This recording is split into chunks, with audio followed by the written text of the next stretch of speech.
এক গ্রামে দুই বন্ধু ছিল, রহিম এবং করিম। রহিম ছিল খুব সৎ, আর করিম ছিল একটু চালাক, চতুর, অসাধু। একদিন তারা ঘুরতে ঘুরতে একটি ব্যাগ পেল। ব্যাগের মধ্যে অনেক অর্থ সম্পদ ছিল।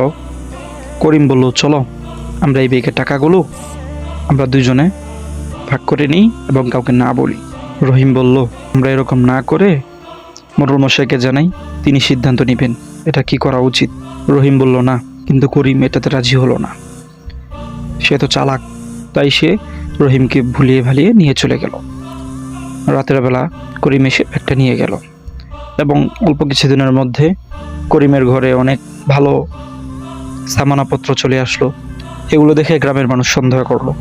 সন্দেহ করার ভিত্তিতে মোড়লকে নিয়ে তার বাড়িতে আসলো এবং তাকে জিজ্ঞাসাবাদ করলো। করার পর রহিম সত্যটা বলে দিল। রহিমকে সবাই বিশ্বস্ত ভাবলো আর করিমকে অসৎ এবং ধান্দাবাজ বলে সবাই সম্বোধন করলো।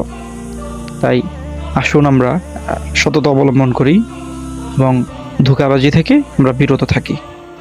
আসসালামু আলাইকুম রহমতুল্লাহ।